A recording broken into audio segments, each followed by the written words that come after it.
Hi, I'm Tim, and welcome to the UK Festival podcast. Today, we're going to be talking about one of the main reasons people go to festivals at all dancing. Here with me are Vic Wilks and Jack Breeze-Lamb from Dance Camp East. Now, Dance Camp East is a little boutique dance festival set in my beautiful home county of Suffolk. I'd tell you more, but I have two experts here with me. So, guys, what are your favourite things about Dance Camp East? Hi there, I'm Victor, and this is Jack. One of the best things about it is the community. So obviously, over the course of 8 days, you get to know people in the field almost like a family because it's very close knit and you spend a lot of time with everyone. It's almost like there's like an element of survivalism about it. Like not obviously not that it's like a hard time, but the point is like it's quite a bonding experience being thrown into a different situation and then doing all the workshops together and the dancing and the music and stuff. There's a lot to be said for the community, and then obviously the communal cooking as well is good fun. Yeah, you sort of build your community together, and you're on the field. You're not thinking about the outside world, which is really refreshing. That's one of the most healing parts of performing arts festivals in particular. You're very present and grounded where you are with people that care about you and are very open minded. And it's good to be outside, moving about as well. So, how does it differ from a normal music festival as So such? normally you get commercial festivals. Some could be Reading or Leeds or a few others, and they've got their music and you dance and stuff. I always describe a performing arts festival as a festival where you could go and you could have an amazing time, even if you were deaf. So there's something for everybody, for all senses. So particularly at Dance Camp East, we have a lineup where we put together lots of things for our campers, and then we leave space on the lineup for anyone to just book out ballrooms and marquees to also run their own workshops. So the whole process is a mixture of people dancing and sharing and learning together. So there's a lot of chance for just an ordinary person to come to our festival, and by the end of it they feel like a superhero because they've learned something and they've shared something that means a lot to them with people on the field. That sounds joyously free. So what are your jobs normally, both of you? I work in a music shop in Brighton, and then I'm an event manager doing this, and I'm also a musician. I meant at Dance Camp East actually, rather than in the boring real world. right, right. Well, in terms of organising the festival or at the festival itself.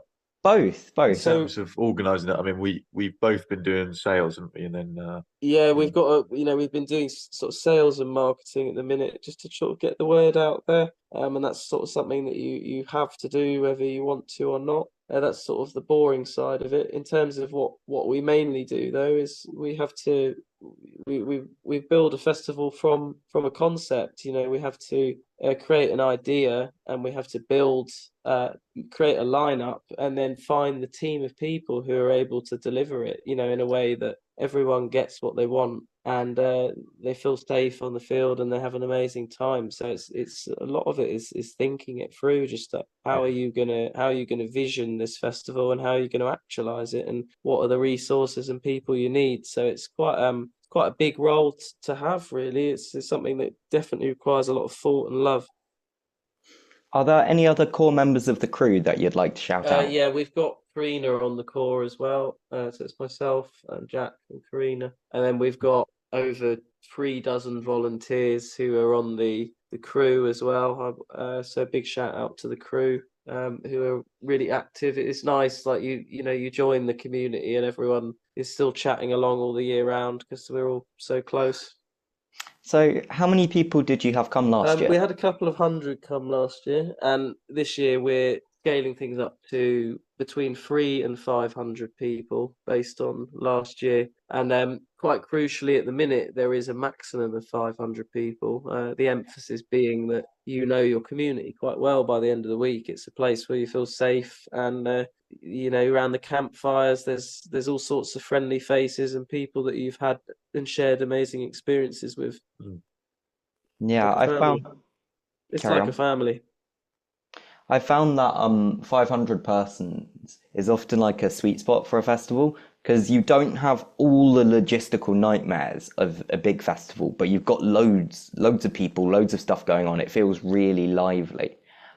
So where is Dance Camp East based, and what's your site That's a like great question, Tim. So we're right down near Halesworth. There's a farm called Holver Farm near Halesworth, in Suffolk? in Suffolk. Yeah, and it's a beautiful farm where they do traditional old school farming methods. You know, they still make the hay for thatch roofs and things like that, some kind of slightly more niche things. And it's just beautiful. There's lovely walks everywhere. It's kind of like a summer British meadow, basically, with lots of walks through the fields. And there's kind of two main fields for the site. There's a sort of main camping field where there's some ballrooms and marquees and stuff. And we have all sorts of workshops and in there and bands and things. And then we've got a slightly smaller field as well where we do a few dance workshops and then also some quieter things. You know, people need to choose to either dance around and be social, or they need to be able to be quiet at a festival too. Some people need to get some space away. So we have some sort of smaller, quieter, sort of more spiritual areas in the field as well.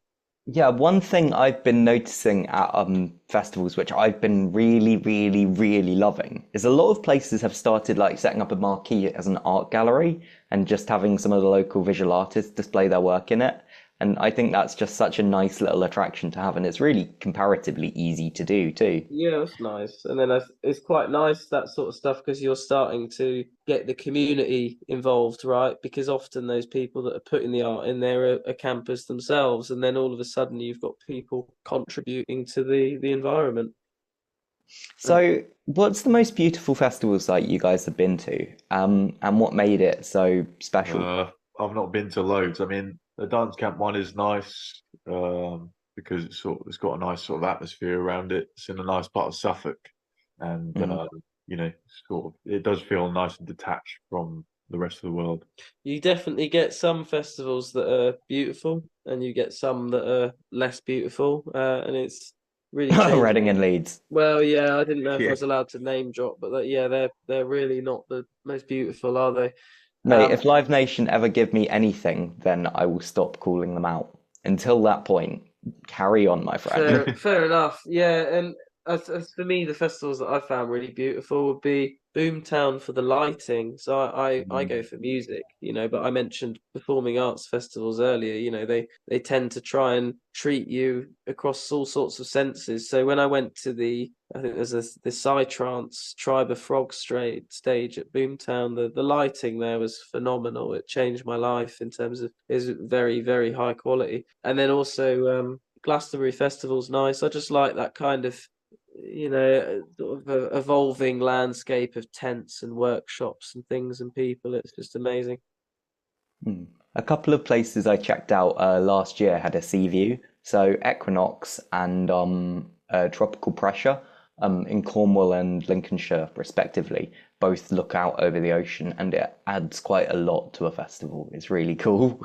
So Broadcasters like that as well. Boardmasters, I think so, yeah. Yeah, I suppose it would be, wouldn't it? Because the surfers. I mean, in Well, Cornwall, definitely. you don't really have a choice. Like, once you get that far down, you go up on a hill, you can see the sea both Oh, that's sides. incredible. I'll have to get myself down there. That sounds like heaven. Mm.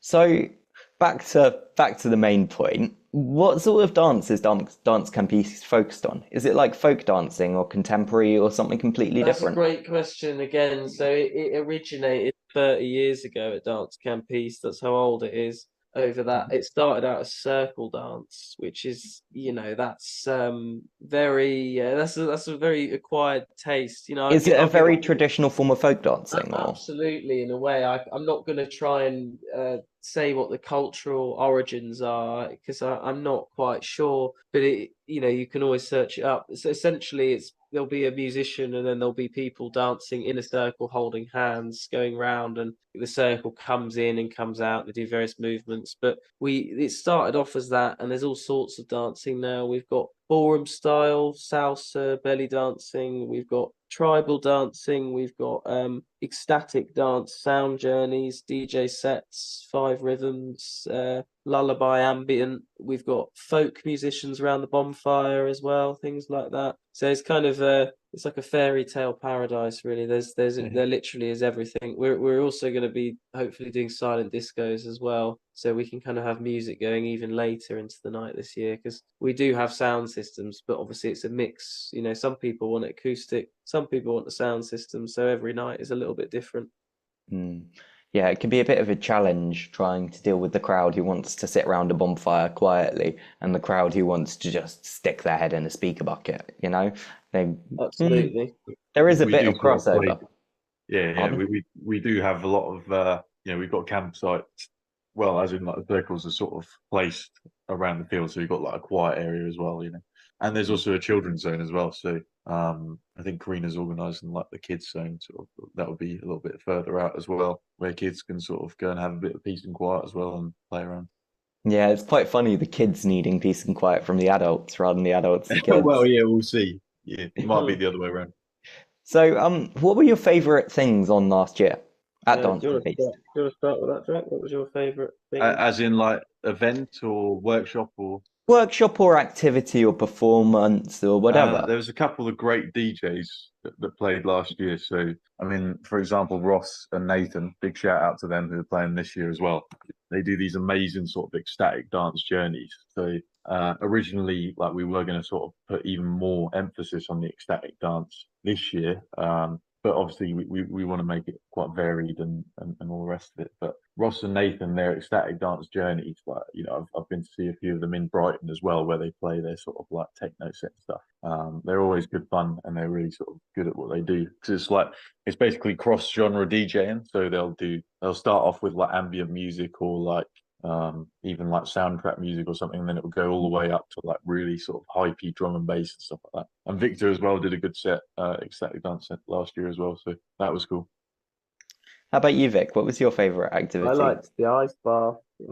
So the years I've come as a customer, a camper to the festival, as in my mum's tummy when I was really Mm. little, going to it, and then eventually I took it over. And when I took it over, obviously you run the festival in a different way. You've got responsibility. So for me, when I've got lots of things to do, we have the ice baths. It's like Wim Hof. This guy does sort of breathing exercises, and Yeah. we sauna therapy and ice baths and things like that. And your head is completely clear by the end. It's like you've had a soft reset. You feel really good. It's like you could go and run for 15 miles, no joke. Like you feel, and it's amazing. All these workshops are completely optional, that no one needs to be scared away by it, because you could just do one or two workshops, or you could sit around the fire and drink tea or red wine. It doesn't matter. Like you get to choose your adventure at dance camp. That's the point. So I like that as well. Every year the lineup sort of evolves and changes, and because we put on some of the workshops and then some of the campers put on some of the workshops, it's a mystery, Tim. That's what I like about it. It's a mystery each time. So you have a lot of dancing often goes with music. Are you having like a music stage as such, or is it all in like little venues doing little bits of dancing in like We've got workshops? a main stage, which is the ballroom, which is a really, really beautiful space, and that could basically fit pretty much most of the festival in. It fits a lot of people in there. There's room to dance. It is a stage. There's a massive sound system. There's a keyboard. There's drum kit ready to go. And then we've also got some kind of smaller stages as well, but they can all fit a lot of people in, and they're really lovely spaces to dance. That's the feedback we get. People feel really fresh, they feel really confident and empowered, and it's a joyous and memorable experience to dance in one of the dance campus ballrooms, let me tell you. Do you have anything particularly special coming to the main step to the ballroom stage this year? Yeah, I mean, I really liked.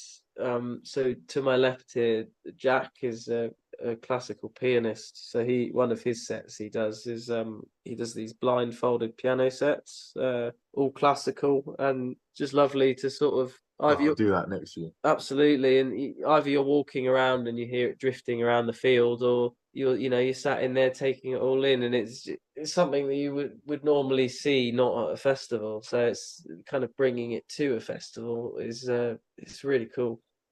No, that does sound wonderful. Like, I think like at 11 in the morning, right, just after I've gotten up and like when I'm still in my like hangover field haze, I would love to hear some classical piano music just twinkling across the site. That would be properly amazing.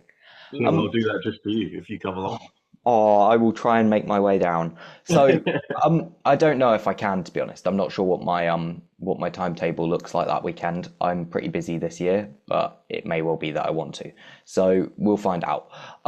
This is a bit of an open question, but what do you guys get out of dancing? Oh wow. Well, it just feels amazing. You don't care and it loosens up your body massively, especially if you dance bare feet. It's incredible. You really feel good after it. You feel energized.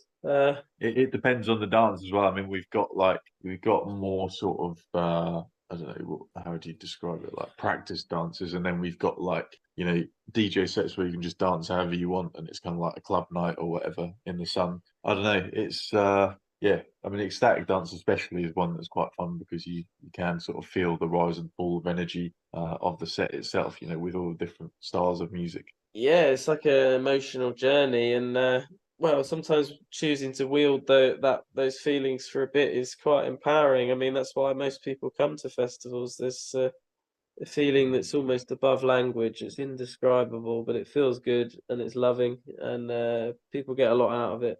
So, what do you think about when you're raving? My mind goes everywhere, but do you guys have any particular thought processes you find yourself coming I back to? always try and ground myself in the breath, whether I feel good or bad, because then you're fully there, aware and present, and there's a certain inner peace in that. So, a lot of people, especially in my experience, young, over-serious, normally white men, often don't let themselves enjoy dancing and instead do like a silly little sad boy shuffle. Yeah, it's that T-Rex thing that they don't like move their arms. Yeah, yeah. They don't move their feet either, just like slightly No, move the hips, look around a bit yeah. sad. Why do you Sad think boy this shuffle is? though, that sounds quite good. That sounds like maybe that's a thing. Yeah. Well, maybe I've just named it, but it doesn't deserve such a good name, does it? Maybe they're choosing to dance like that. They I could be. suppose, but I don't think they are. Like No, you I think they look like a wet wipe.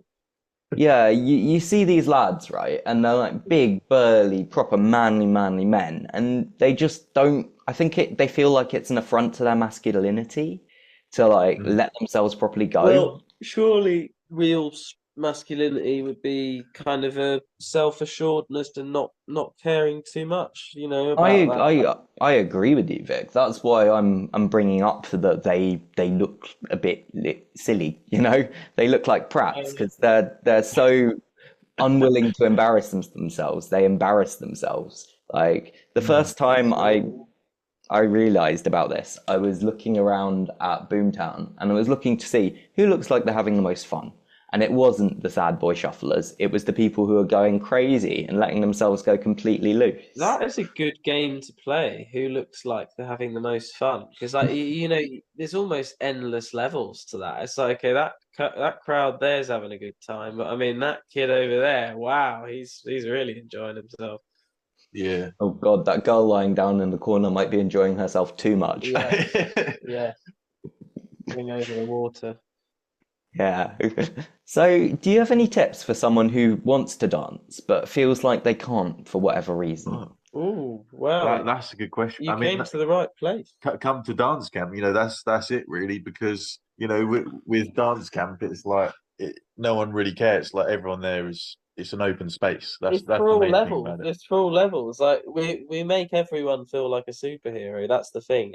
Everyday people of any ability, we make you feel good. We make you feel like a superhero, and you'll have a massive loving community and family. I mean, put it this way, Tim. I'm no stranger to the sad boy shuffle. I'm sure I've done that Oh, many a time. But at Dance Camp East, you just no one cares. You can do whatever you want, and there's no judgment there. Not really, unless I mean we don't know who we're going to get on the So field, but it just turns out that way. so if you don't know how to dance, the only answer is come to Dance Camp East. Surely, 20th so to 28th of July.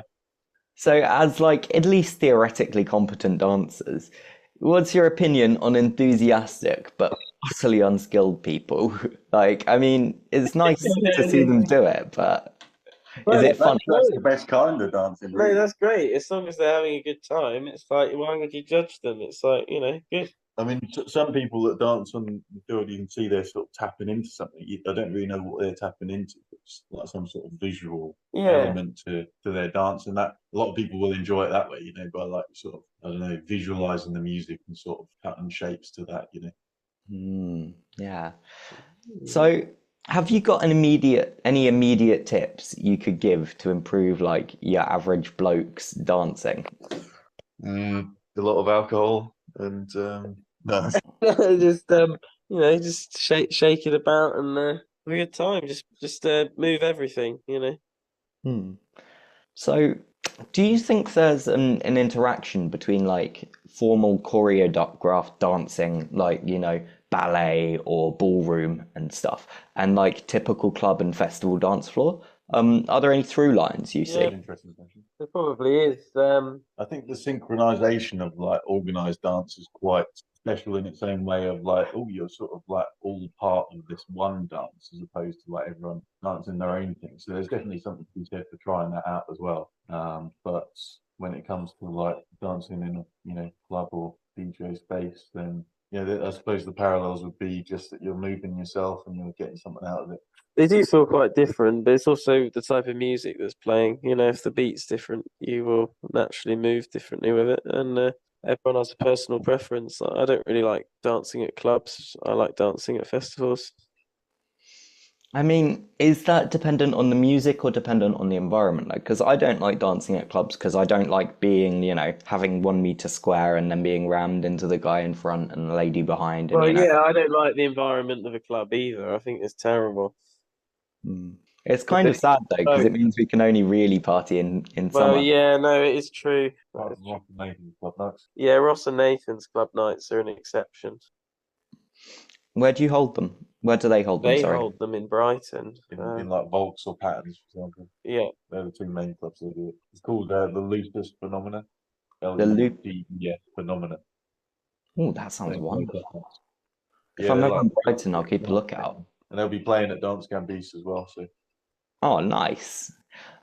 So since you've been like learning more formal dance, have you noticed people dancing like more? Have you looked at other people's dance moves more and like paid more attention to them or something like that? Or do they still party I by? think I pay less attention than I used to. I think when you first go out, you're kind of like, well, how do I move and how do they move? And then nowadays, I'm just like, well, yeah, exactly. I'm in my own world of Victor magic. So, besides your fantastic dance camp East, do you have any other dance festival recommendations that people would enjoy? Similar sort of thing, or are you truly unique? We are truly unique.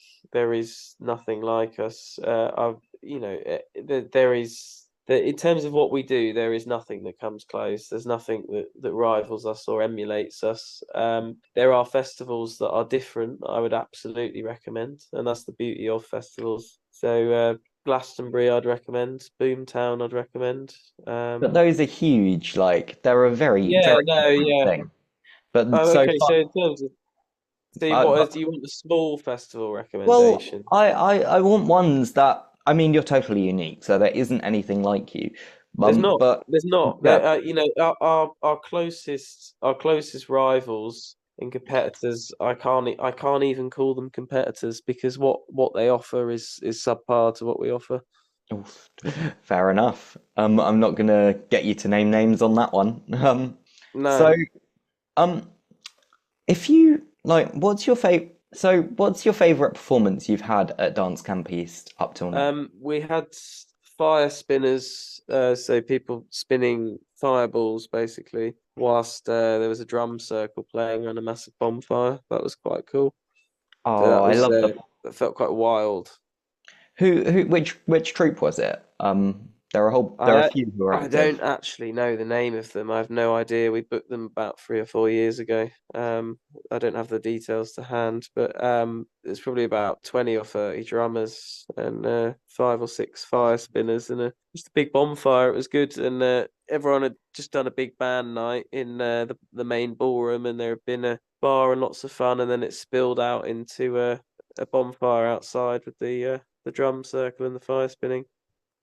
So with the fire spinning, has the festival been moving more towards the circus There's direction? always been a circus element to it. So there's people that do stilts workshops. We've had rites of passage for sort of teenagers. So how to make an axe and then throw it at a target, things like that. And Is obviously that metal these are done. forging? I think the blades had been made in this. I don't know, I can't remember because I wasn't doing the workshop. But basically, the guys that do it are fully qualified and know what they're doing. It's all safe and above board, and it's basically an activity for teenagers to transition almost into adults in a way through rite of passage. Basically having an experience that makes them feel strong and independent and like they've learned something, and it's taught by an elder who knows what they're doing. That's one thing I really like about festivals, the opportunity to engage in like rituals like that. You never really do in the real world because we're so Yeah, devoted to practicality. We can never that and do like something. bushcraft, Pardon? that and bushcraft, outdoor skills. Yeah, yeah. I mean, bushcraft skills will actually get you surprisingly far at a festival field. Like, you Yeah, know, at least at something smaller like Dance Camp East, where there isn't just so many people that every rock on the ground will have been picked up, looked at, and put back down. yes, absolutely. So, if you were to come up, I'll give this to both of you. If you were to come up with a festival lineup, regardless of like cost, logistics, any hassle, you can have whatever act you like. What would you put on? Do you go first? Like any act in existence. Any act? Yeah, you know what? You can bring people back to life I too. like, last year we went to Love Supreme Festival and there was this pretty wicked like Latin band, like a massive sort of Latin band with like steel drums and all that sort of thing. Like I definitely have a fair bit of that, and then the main acts. I mean, I don't know, sort of. Yeah. If you love your Latin music, I actually have a festival recommendation for you. What's that? It's called Sueño Existe, and it's in Wales in the middle of July. I think it's the week after Dance Camp East, but I'm not sure. But anyway, it's really good. There's like loads of tiny Latin acts that you will never ever have heard of, but put on an incredible show. Do you know how long it is? Like the festival? It's over 3 days, but it's like not a very busy 3 days, like they've got No. two venues, but it's, one on at a time, often like a 10-minute break in between sort of thing. But I do it like is, that music, so that sounds cool. Yeah. it's a really wild part. It's a really fun party. It's not like wild aggressive, but the music is perfect. Um, yeah. So what do you have any like major artists you'd love to get on? Radiohead, but it would be Oh, raining. It would be Radiohead. raining. It would be raining, Uh, has to be raining for yeah, Radiohead. yeah, so that would happen. And then the sun would come out and Gentleman's Dub Club would come on. I mean, I think And that's a wonderful transition. Though the but idea then of having Radiohead below Gentleman's Dub Club on a bill is just so funny. I I love it. know, no, I'm doing it anyway though. It's No, this no, is how it's your festival. You get to pick what this, you like. I just think that's a this is fun what's choice. happening. Yeah, yeah. And then I don't know. Either we'd have like 20 minutes of like an intense kind of ambient set, and then we would get some drum and bass artists on straight after, or we would just skip to the drum and bass. But either way, it's going to be a good night. And then there would Hmm. also be a psytrance forest somewhere. But I mean, this is just me scratching my musical side. Like a festival has to have more than just the music. It needs to be a kind of canvas of something for everyone. There needs to be So you'll be dancing with your friends, and there'll be a friend who needs 20 minutes to go somewhere quiet or wants to go on a walk, and that's fine too. So it's got to be a beautiful site with lots of beautiful things to do and lots of places to go and explore. It needs to be somewhere where you come back as someone who's grown, you know. So, right, a lot of people can't tell the difference between the different types of dance music. So they can't tell the difference between house and drum and bass and trance and stuff. Can you give them a very simple explanation on how? Yeah, I suppose so. So I think in terms of tempo and speed to start off with. So obviously, you know, house is your kind of four to the floor sort of. It's almost kind of like foot stomping pace, really, and it can go a bit faster than that. You know, it's kind of, and if you were to make a sound, it's the, you know, the bouncing cats, you know, bouncing cats. That's kind of house. And then drum and bass is usually kind of a bit faster and a bit more intense, and the sort of the pattern of the kick and the snare is a little bit different. It's a lot faster, and you don't really have that four to the floor kind of. I mean, it is four, but yeah, it's not like you're marching along when drum and bass is playing. It's not like that at all. You're dancing and jumping about. So those would be the two main differences, really. What about techno and trance? Technos and trance. Techno's similar to house. A little less melodic and a bit more minimal, Yeah. maybe. But Less melodic and sounds a bit more like warehousey and metallic and machiney sometimes, and not always. It can be quite creative. I mean, it's all in the sort of sound design. It's not necessarily complicated melodies. It's more how the textures of the. Just muted yourself there. Very good. And then trance is quite So a the lot faster. textures, you got to the textures, sorry. Oh, that's You okay. muted I mean, yourself. that's fine. I mean, that's kind of where I was at, really. It's sort of just textures and sound design, and then trance is a bit faster. Okay, thank you for going through that, because it's quite easy to when you explain it, it's quite easy to think about it, but actually, a lot of people really don't know. And No, I I think feel that. I think it's often it's helpful to clarify, because people say, "Oh yeah, I saw this amazing music last night," and you're like, "What was it?" And they were like, "Electro, dancing music," and it's like, "Ugh, that's not helpful, is it?" Yeah. No, it's quite a wide umbrella. So finally, before we run out of time, do you guys have anything besides Dance Campiste that you want to sell or promote or shout out? we've both got a couple of albums coming out this year. So my Spotify is called Jack Breeze Music. Jack Breeze like the wind, Nice. and so I've got an electronic album coming out and a folk album as well.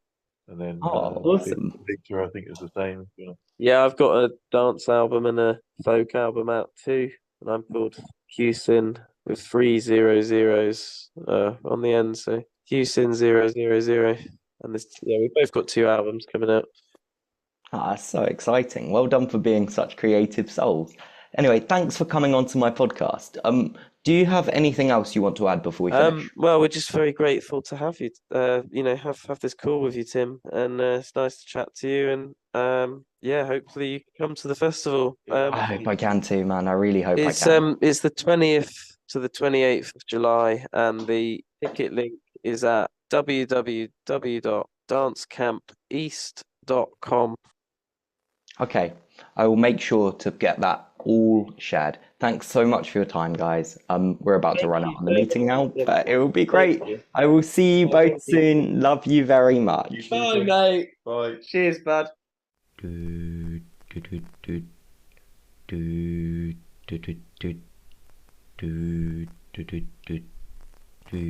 This episode of the UK Festival Podcast is still sponsored by my dad.